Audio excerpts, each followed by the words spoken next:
computer. There we go. Okay, welcome all. I hope you're able to see the screen. And what I'm seeing here, of course, on my screen is China-Iran Mega Deal 2020.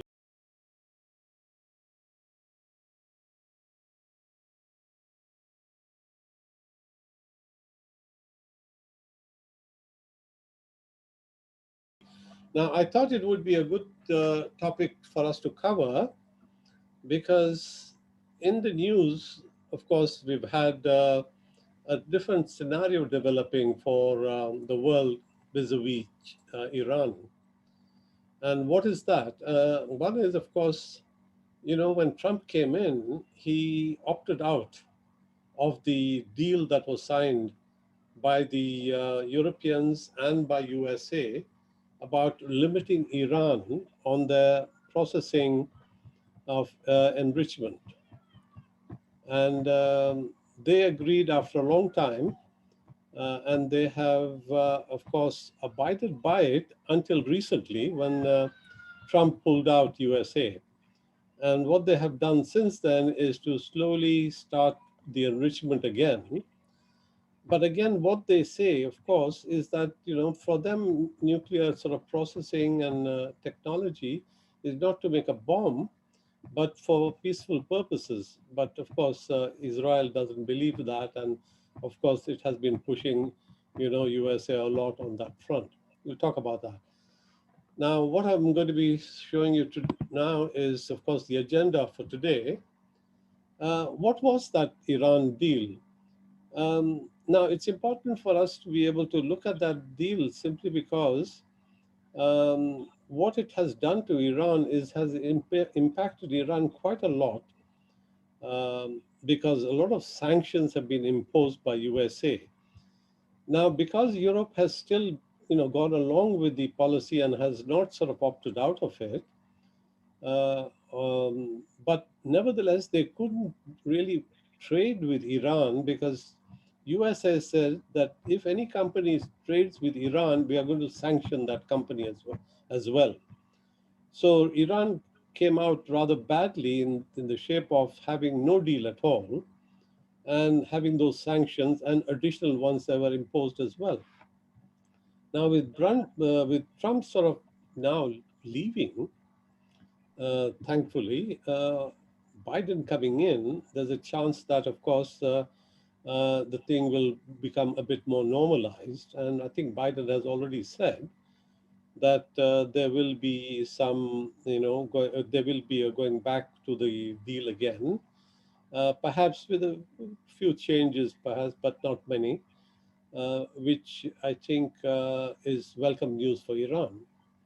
But then, of course, before Trump goes, there's a window of opportunity, as it is seen by Israel and USA, and Saudi Arabia, that they do something that will interrupt the process of Iran in their nuclear technology.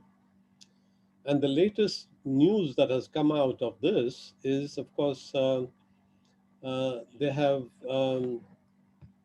killed one of their top nuclear scientists.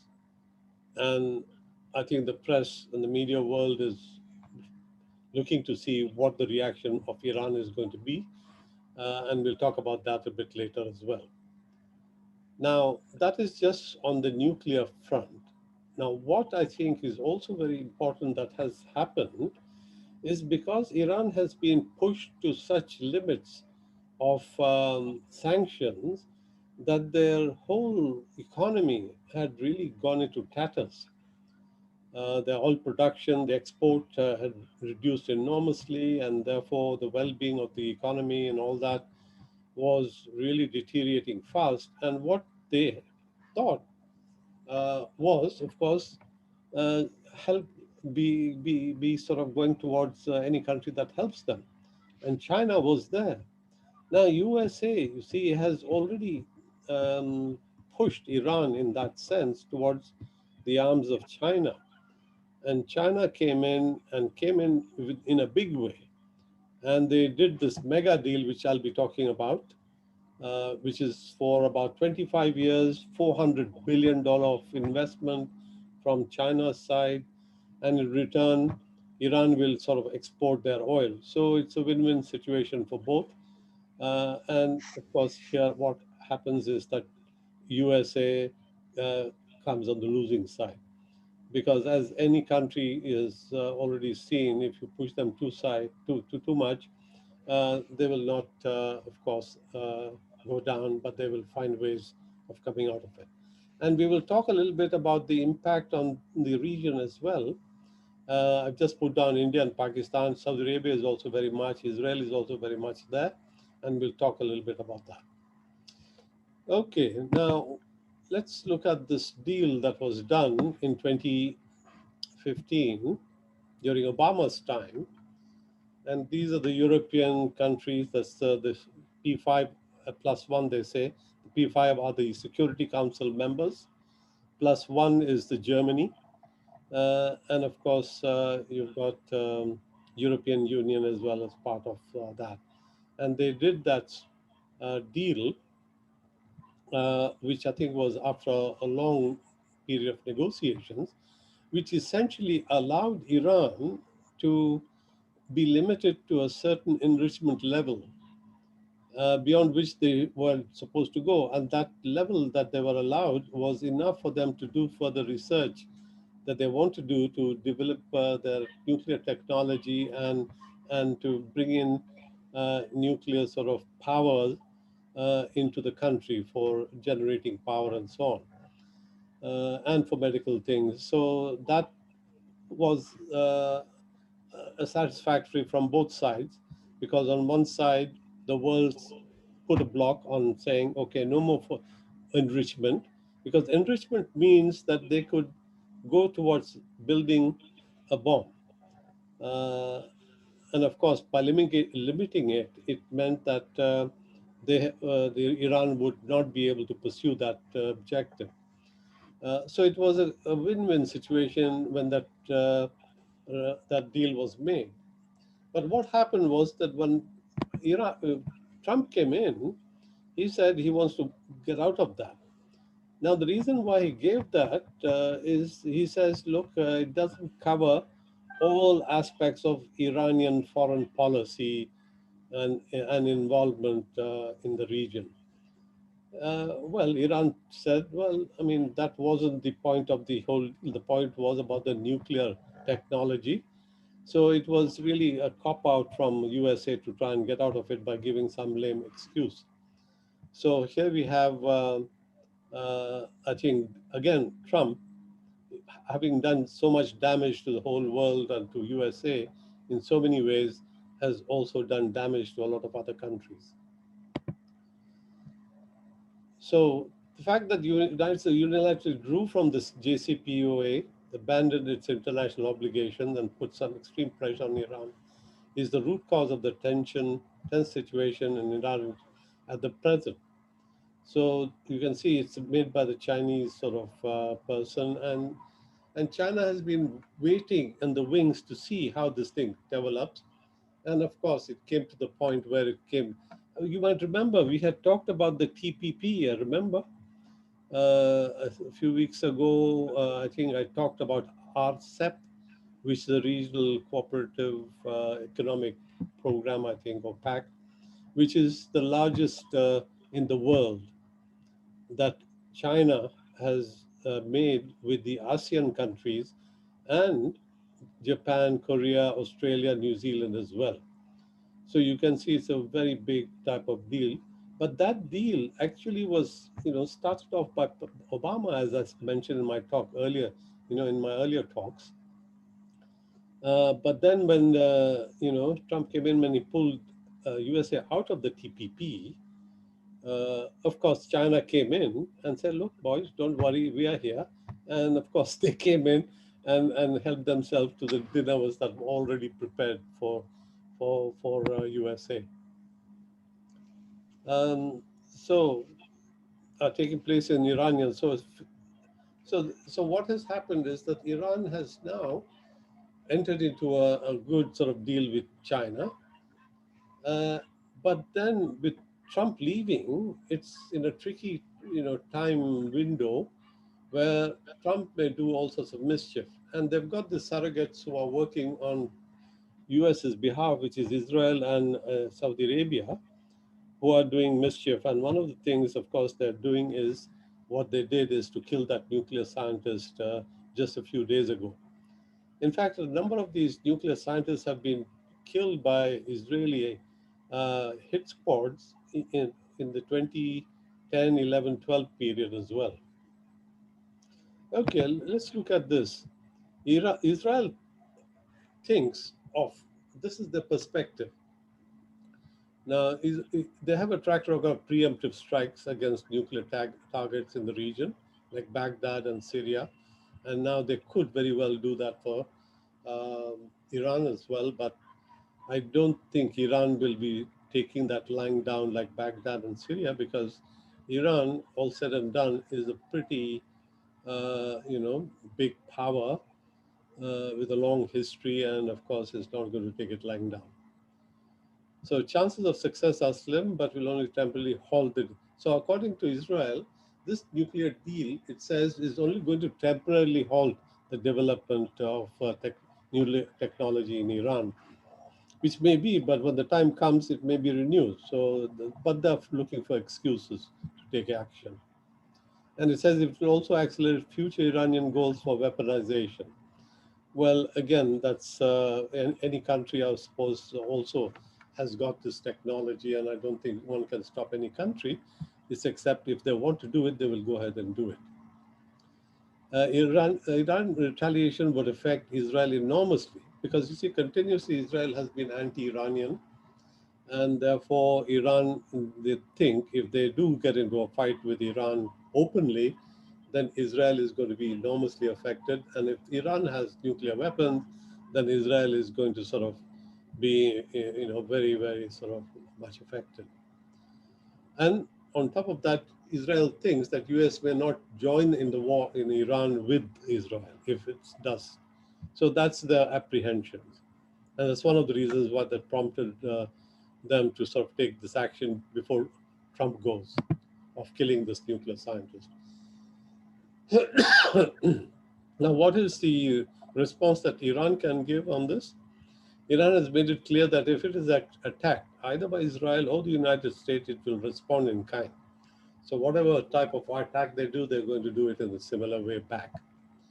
So they've got missiles, they can use missiles, Hezbollah, Hamas, these are their surrogates in the Middle East, can block the Gulf, the sea lanes, Straits of Hormuz.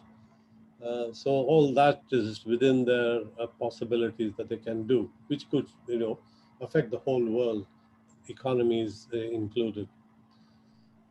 May also take other measures in the region, will have and also they will have the moral high ground.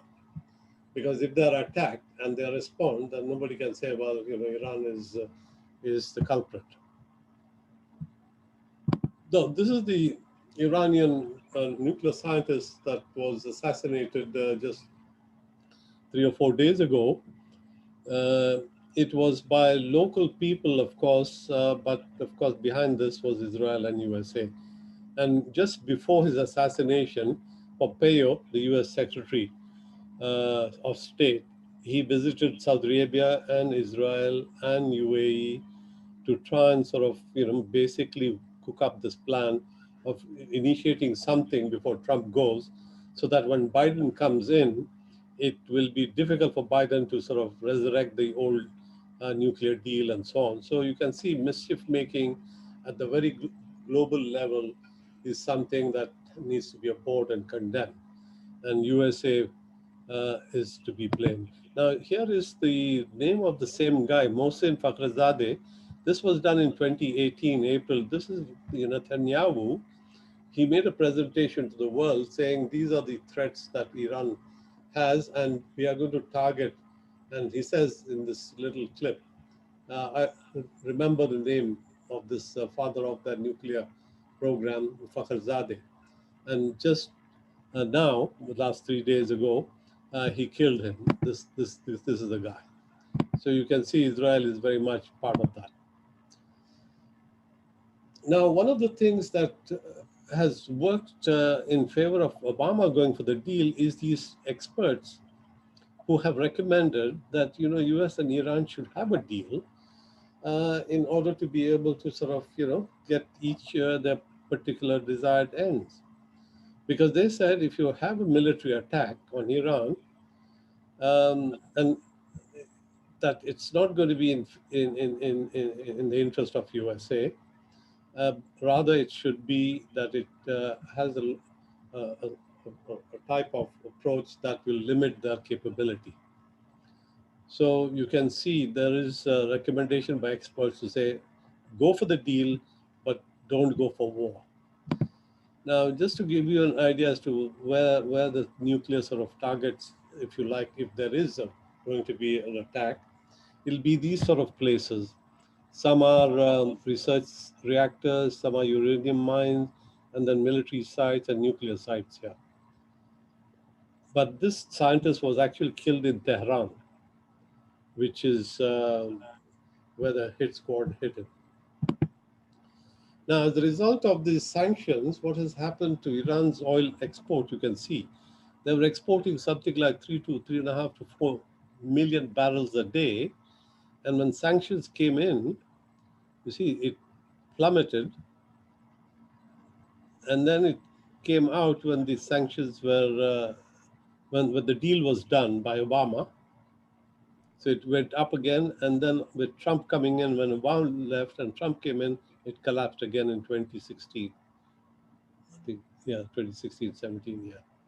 So that affected the economy of Iran enormously, and which made them go towards China. China became the natural ally, close to it, close to them, and also, uh, sees USA as being very unfriendly and unreliable. This is the view of China and both of and all the people who are not very much into the vision that Trump has. And China, as you know, we've talked about these. They've got these little finger-like corridors that they have developed, which are humongously big projects in themselves, over $1 trillion, I think. And that's to build the infrastructure. This is the sea lanes that they're having, and they're creating ports as they go along. And Gwadar is one of them. I've talked about that. Then I talked the last couple of weeks, the one in Colombo.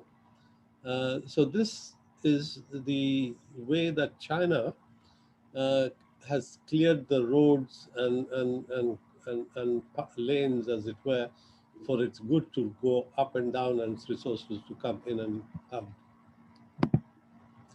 Now, here's the deal. Now, Xi Jinping, he came into power, I think, 2014 or 15, and immediately started to bring in this BRI, the Belt and Road Initiative that I've talked about, the one that I showed you earlier on, just all these corridors, economic corridors, infrastructure projects, if you like, that included, not only highways, but rail, ports, and even the high-tech, networks. Now, this is that 400 billion deal that was signed, I think, in August, just a few months ago. That's another picture of them here, of these people doing the. So Indochina, this is the big deal here.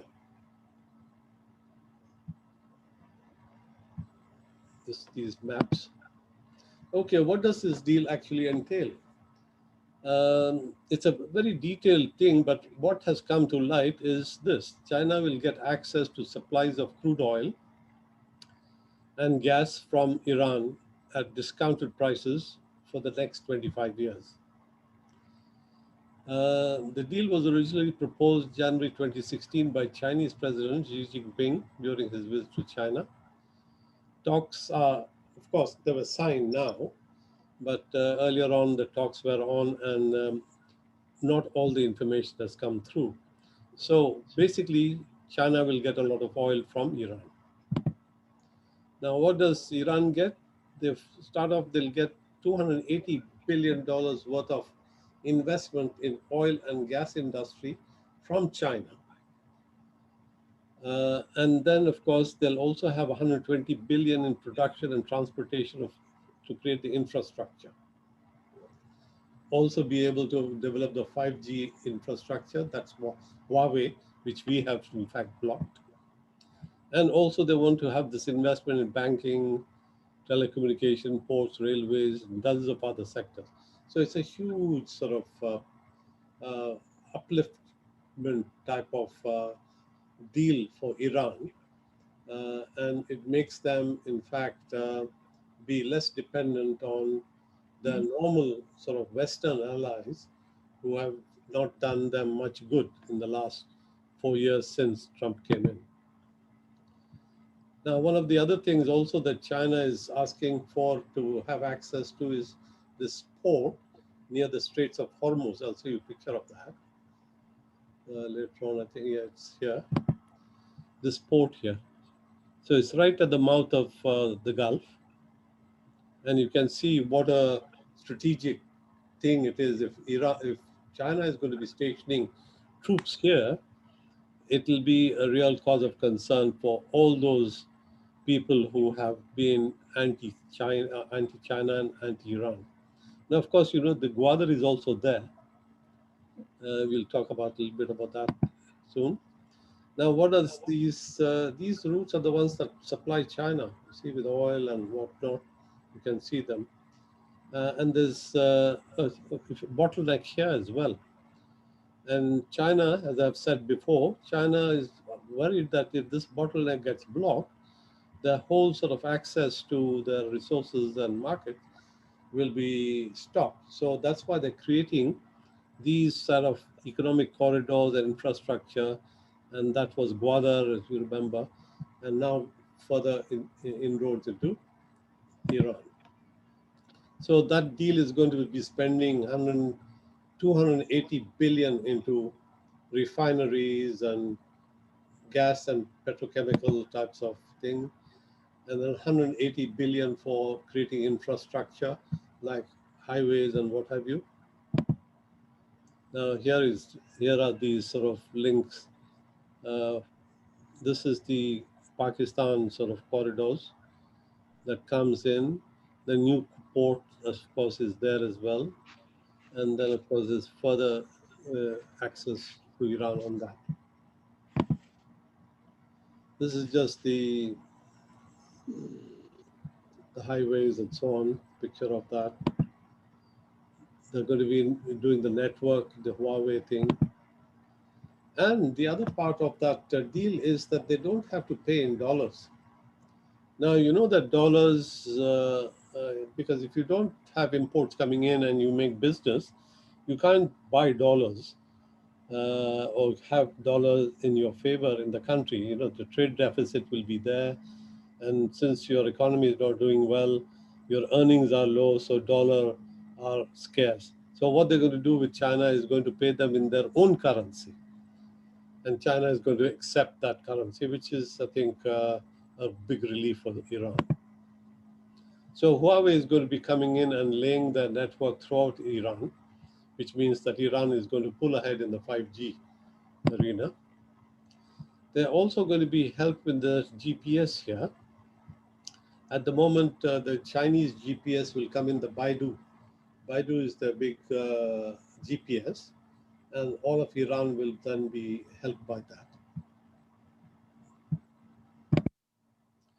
And also, there's not only going to be an economic involvement, there's going to be a military involvement as well. Now, one of the things that I just want to check on that. Yeah, okay. Military. So I told you earlier on at that port near the Gulf, the Straits of Hormuz, there are going to be nearly 5,000 Chinese coming in and consolidating their area there.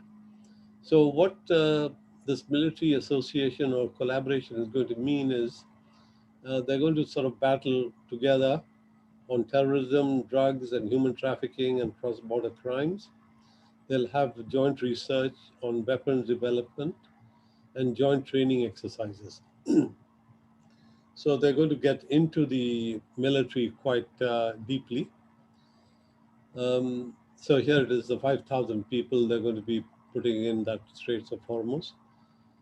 And also, Iran said we can give you one of the islands where you can sort of be right there. And that island is this one here. See, right here, that island. No, no, sorry, not that one. I think I'll show you the picture. It's later on in my slides.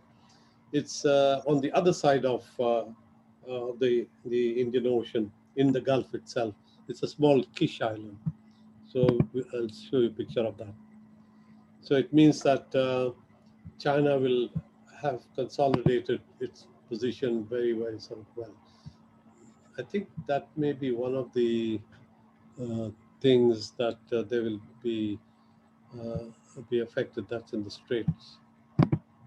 That's that. Okay, so the ports are going to be also enormously helped by China.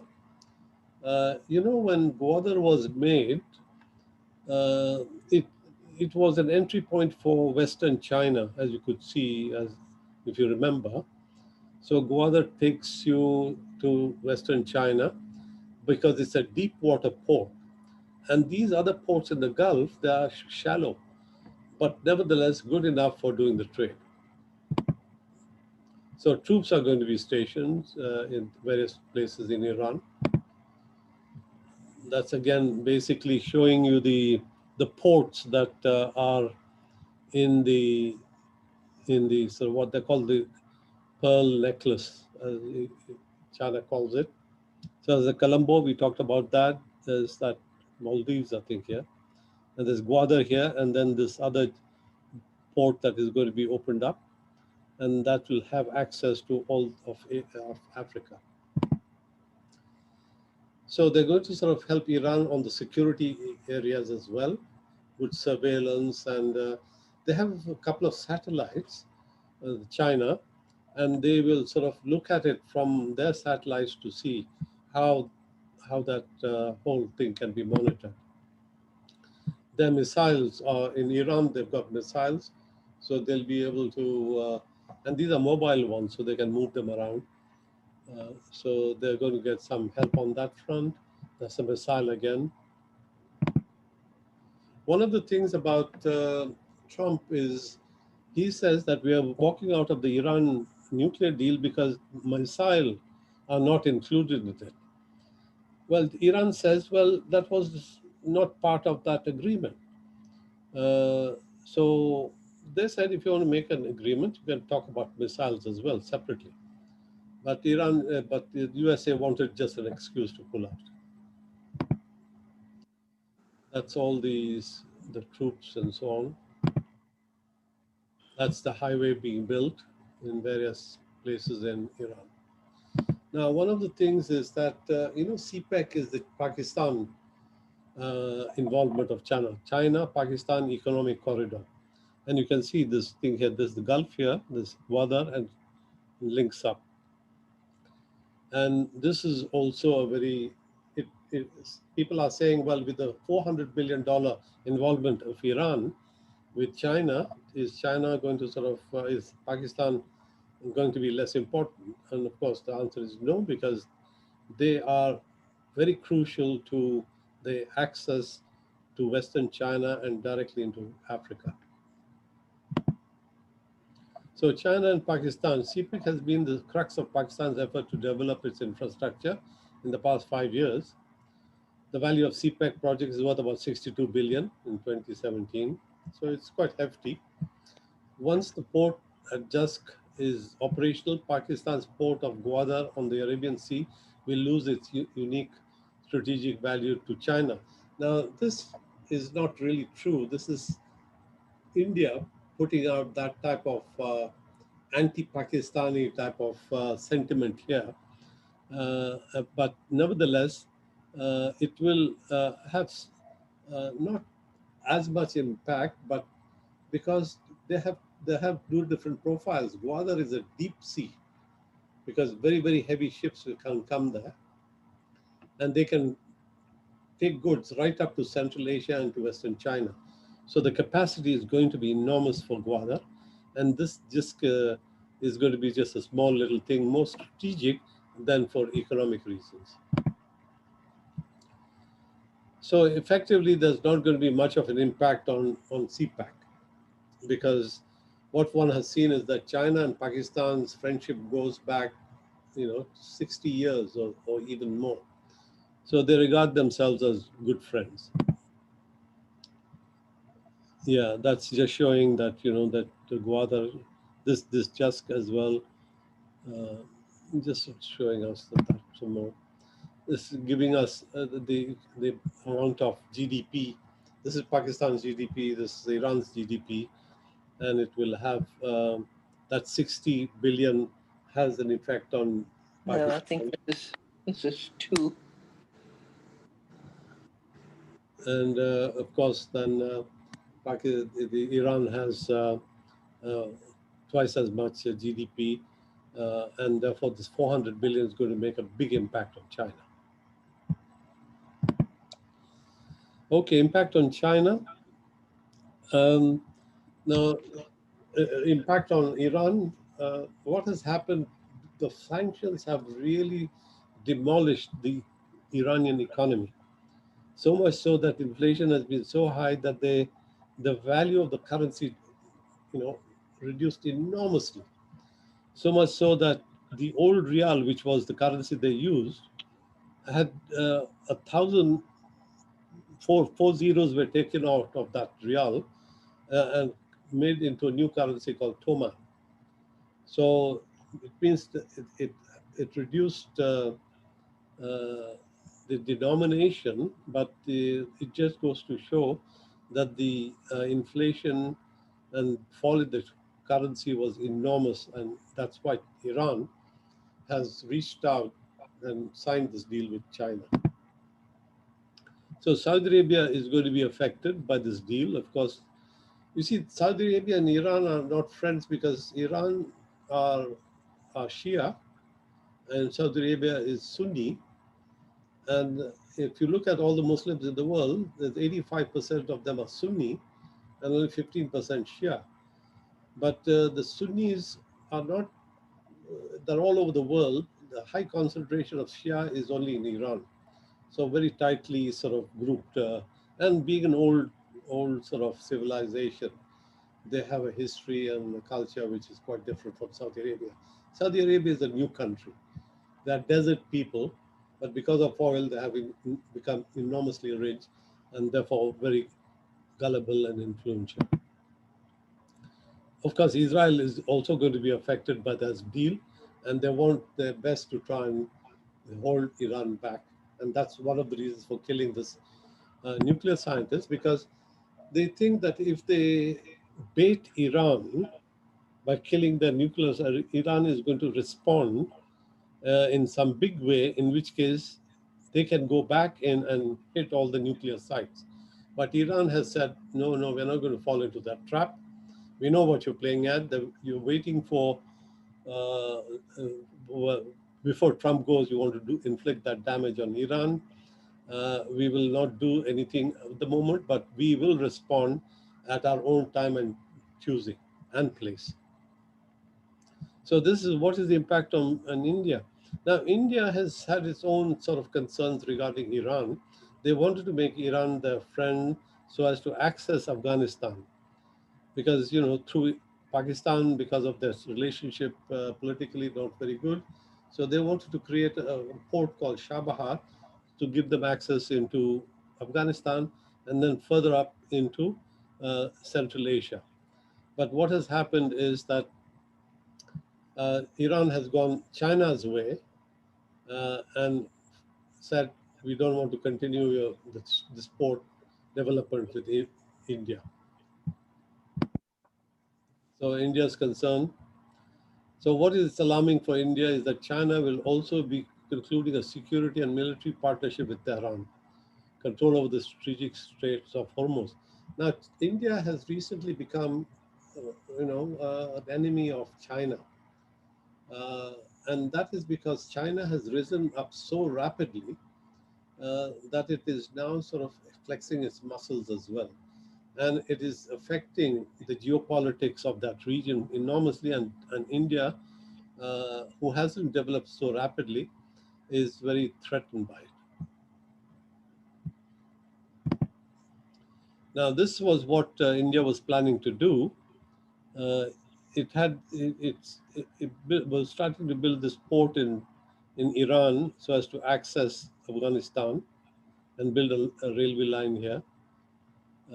And the idea was that they would have this access to through Iran and then access into Central Asia. But now that thing has all gone because China has come in and these these projects are gone by the wayside for India. Oh, that is that island I was talking to you about. There's the states of Hormuz, and there's that little Kish island that Iran is thinking of giving to China so that they can also sort of have a presence there. Okay, I think that's all I want to say for the moment. Of course, we'll have a Q&A now, and I will stop this share, and you can unmute yourself. Here we are. That's good. Okay, now I'm sure you have a question. Oh, yes, Maureen, good to see you again. Yeah, sorry, I've been away for a while. Anyway, how are they thinking of transporting the oil from Iran to China? Is it going to be a pipeline, or they're going to have to rely on this sea route? Well, what they will be doing is they've already got this BRI.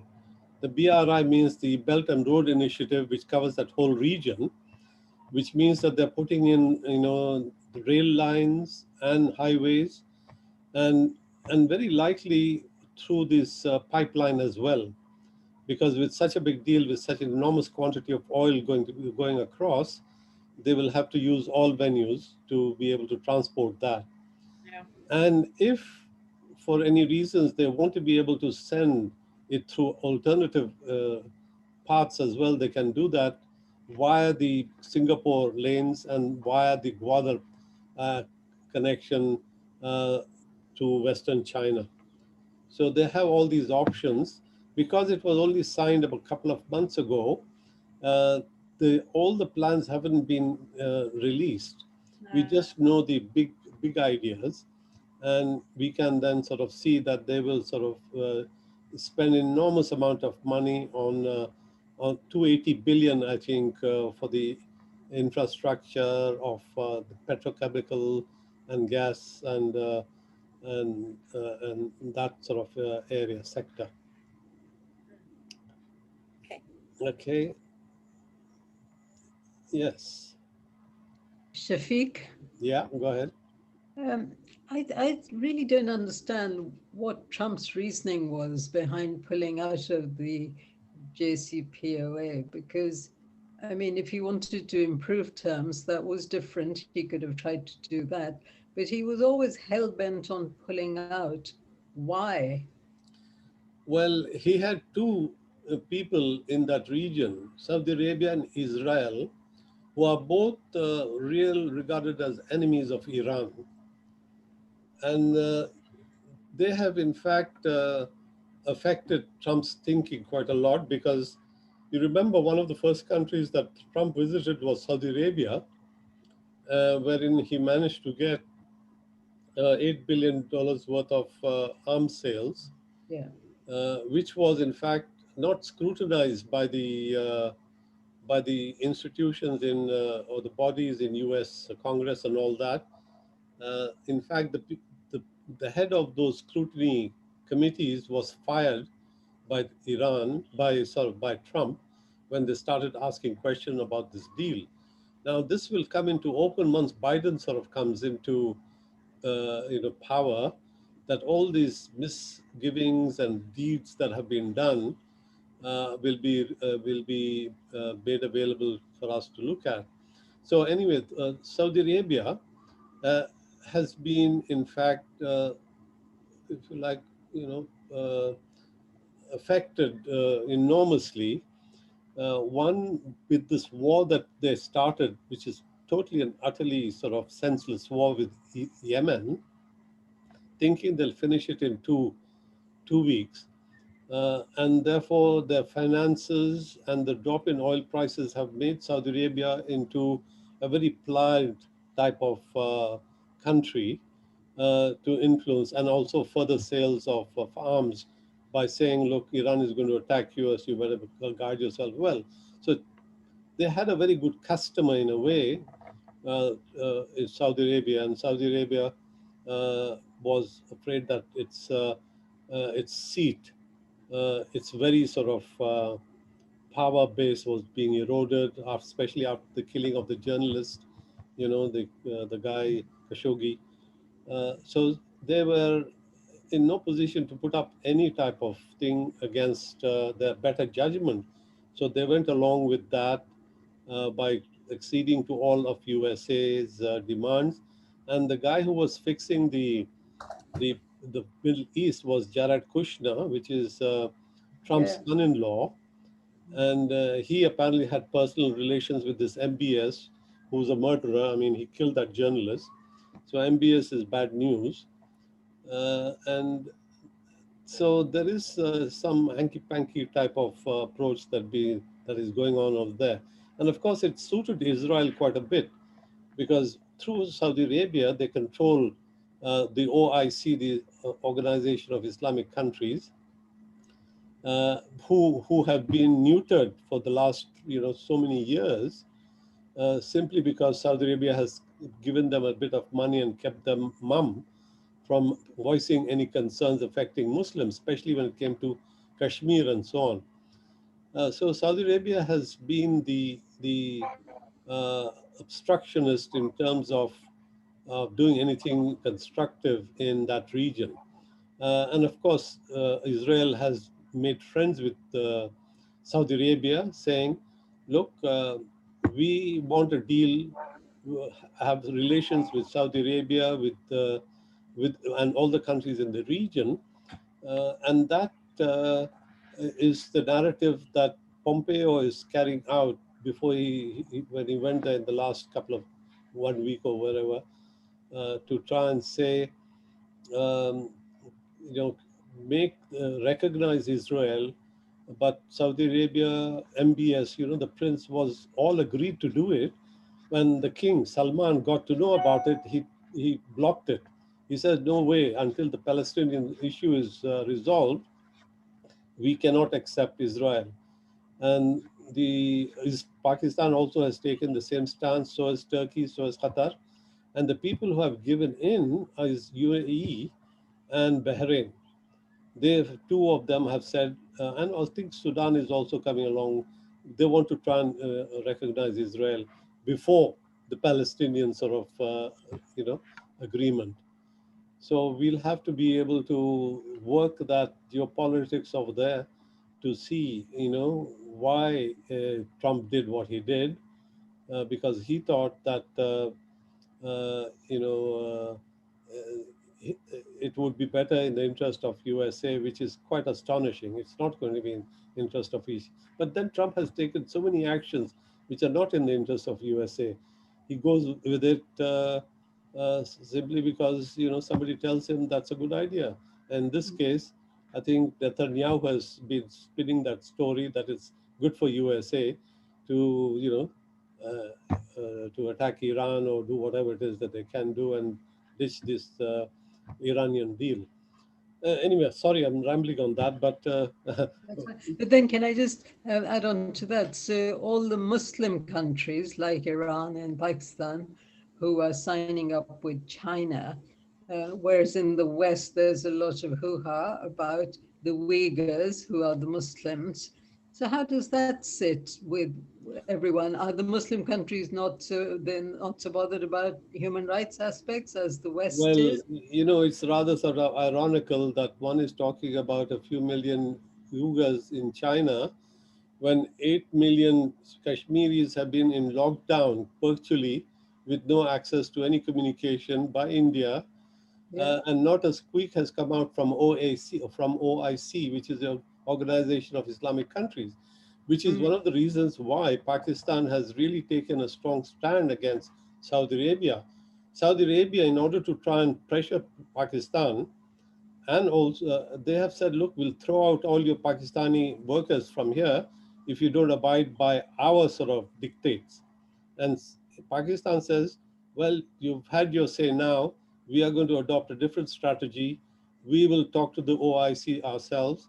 And I think just a couple of days ago, when the OIC meeting took place, I think in Nigeria, Pakistan was not, Kashmir was not on the agenda at all. Can you believe that? It's astonishing that you've got, so many Muslims being put into virtually concentration, sort of like lockdown in India, but yet because India professes to say that we are democracy and so on, nobody talks about it. So it's a double standard, of mammoth proportions. So I think the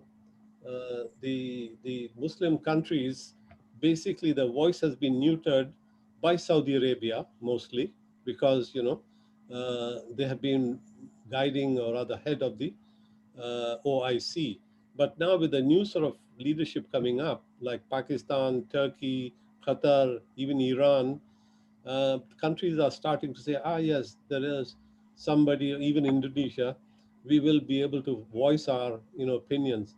And the next OIC meeting is going to be in Pakistan, would you believe? So that is a big sort of success for Pakistan foreign And policy. has China expressed a view on Kashmir at all or not? Because obviously they're not exactly friends with India, so that would suit Yeah, them. they have said that first of all, they claim all that Kashmir as their own, by the way, for a large The part of Kashmir. Chinese. Yeah, they say it's part of the Ladakh area. Although they're not in there, but they have already started to voice saying that it is our territory as well. And they have also said that we will be supporting the freedom fighters, but they haven't come out too strongly because China's policy is always to remain a little bit quiet. And it's only Xi Jinping that has come in and started to flex his muscles a bit. Before that, China was very quietly going about doing it because it knew that without any economic sort of strength, they wouldn't have a voice in the world. Yeah, Giselle. Yeah. Can I ask you? No, I'm not. I'm muted. As I understood it, I think it was 2018 when Trump abandoned the deal. One of the main things that he wanted, from what I understood, he wanted Iran to limit their ballistic missile program, and he didn't. Iran wouldn't do that. So that's the reason that I understood. One of the main things he wanted, that Trump was told no by Iran, they will not limit the ballistic missile Yeah, there were program. two reasons. And so the whole thing fell apart. So I wanted to ask you, what was Iran's response? Why were they saying no? Surely they knew that the whole deal would be abandoned. Did they? I never heard any follow-up after that about what happened. Was anything done to try to reconcile and make this deal happen again? Yeah. Well, the thing is that Iran's position was quite clear because they've been negotiating for 5 years on this nuclear deal. They said that this is the remit of a particular deal, and anything other deals will have to be done separately and not included. Because Trump wanted to include all sorts of things in this deal, and he made a point of saying, first of all, the limitation runs out after so many years, the sunset clause, and thereafter Iran will be able to do whatever it likes. Again, that's not true. And then the missile thing was again a red herring because Iran said, we will of course talk about it as a separate deal. Why do you want to mix the two up? Because we've already gone through this whole deal and sorted it out. We will certainly sort of look at that deal as well. And this is what Europe as well has adopted. And Iran is saying that and what Biden is saying, we will resurrect this deal and we will start another discussion, another deal on the missile front, which was a commonsensical way of going. But Trump wanted to sabotage this. He wanted to find a reason, and that's what he did.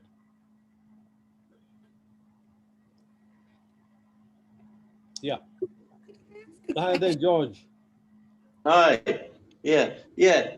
Do you think that in one of the other talks this morning, the scenario was put forward that that the Israelis and the Americans are trying to force the Iranians into a retaliation, after they bumped off this bloke last week, and that will give both of them the excuse to go and deal with Iran in a different way. Yeah.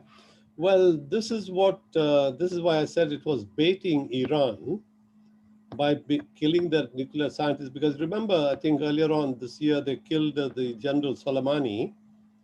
And then Iran said, okay, we'll bide our time and we'll retaliate. And they did retaliate.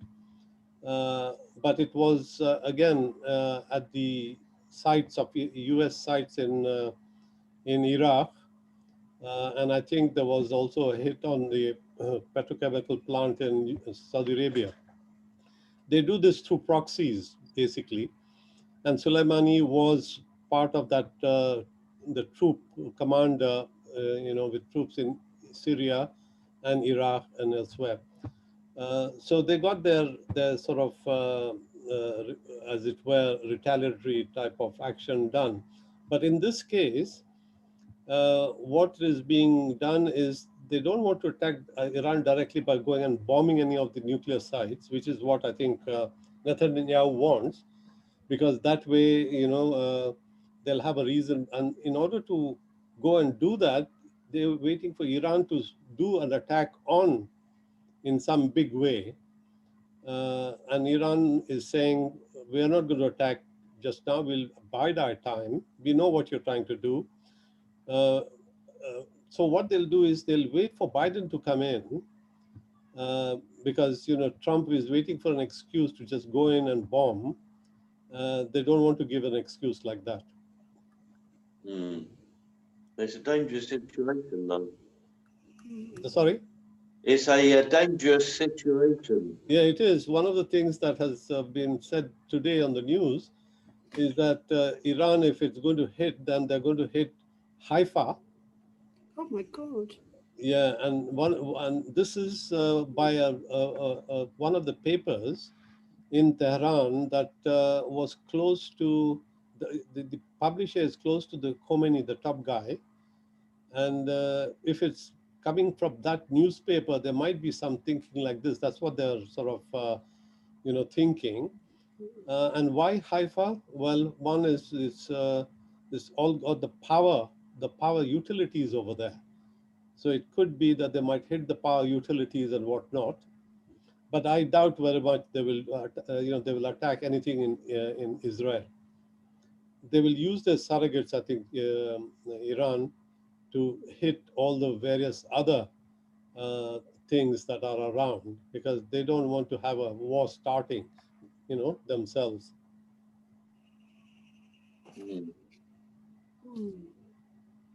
Yeah. Yes, Pam. You mentioned the port in the Gulf. Was it Bandar, Bandir, and Jask? Yes, I think it is. That's right. Yeah. Right. That's Okay. right. Yeah. And that's where they're going to put the Chinese troops, will be stationed. Yeah, that port is going to be developed by the Chinese, and they'll be also be positioned there. But they're also thinking of giving that little Kish Island. Oh, the Kish, yes. Kish Island, yeah. For the troops. So we'll have to see, when the full revelation takes place of what the total agreement is, because it's a big document. We don't know enough about it, but we know the big sort of items. So it's going to be pretty comprehensive.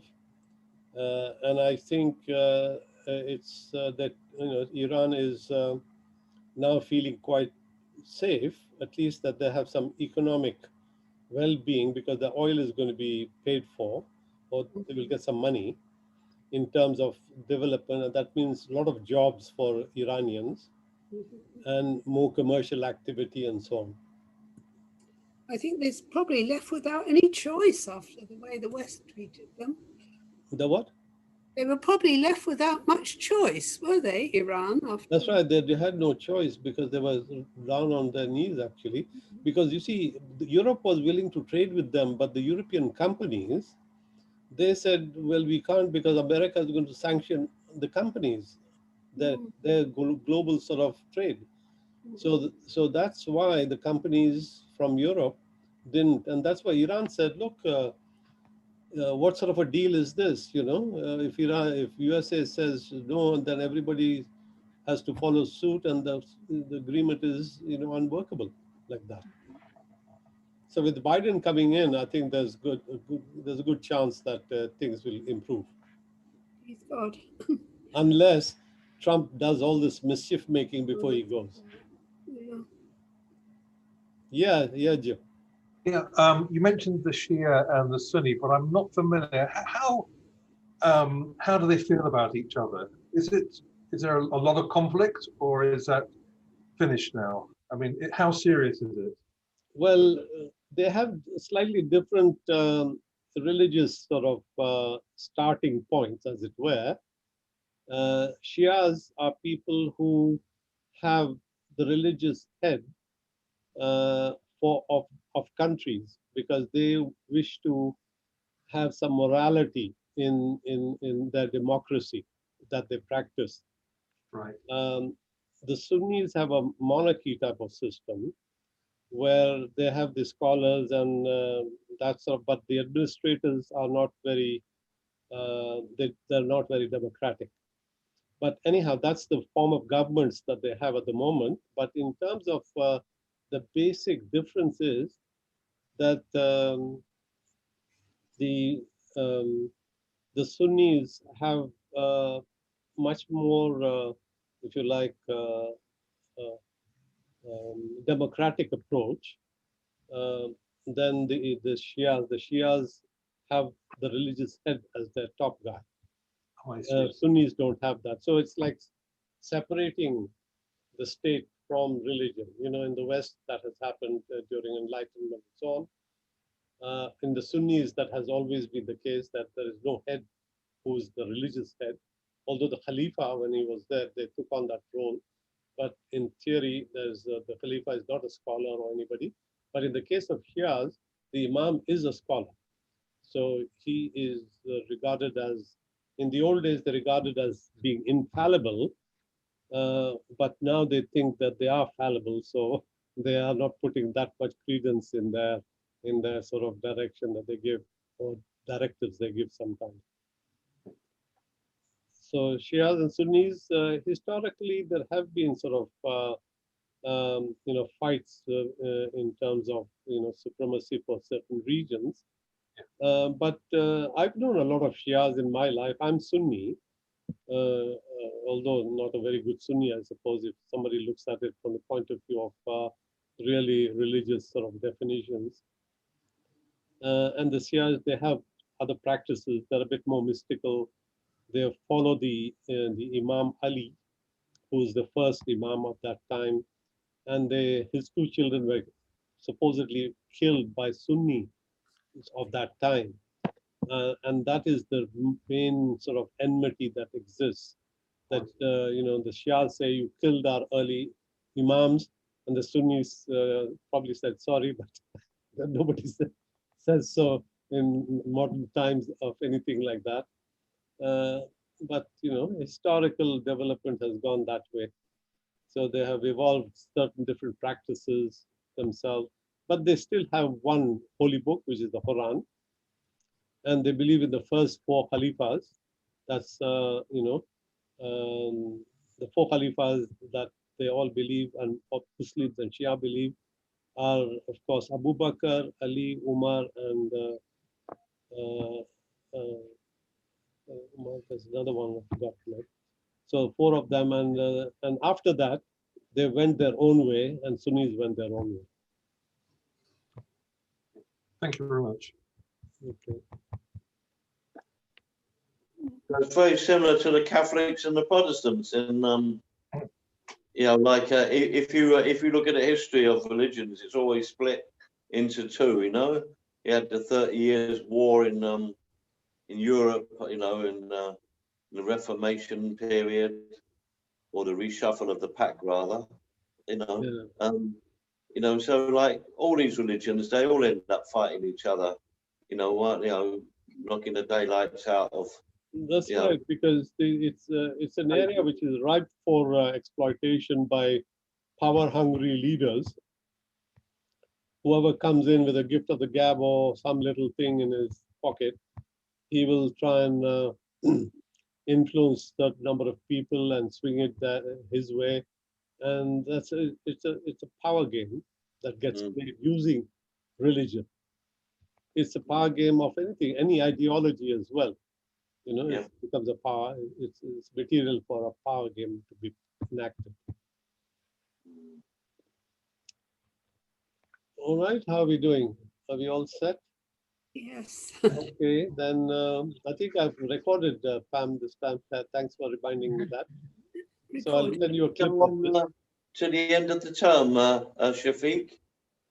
Yeah, I'll be making my talks till the end of the term, and I think Sue asked me if I wanted to give a talk during the Christmas period. Oh, good. Yeah, why not? Of course, we are all going to get locked down anyway. So, very good. Thank you. Thank you, Shafiq. Okay, take care. Thank you for your questions and so on. Okay, bye. Bye. Bye. Bye, everybody. Thanks. Bye-bye. Bye, bye.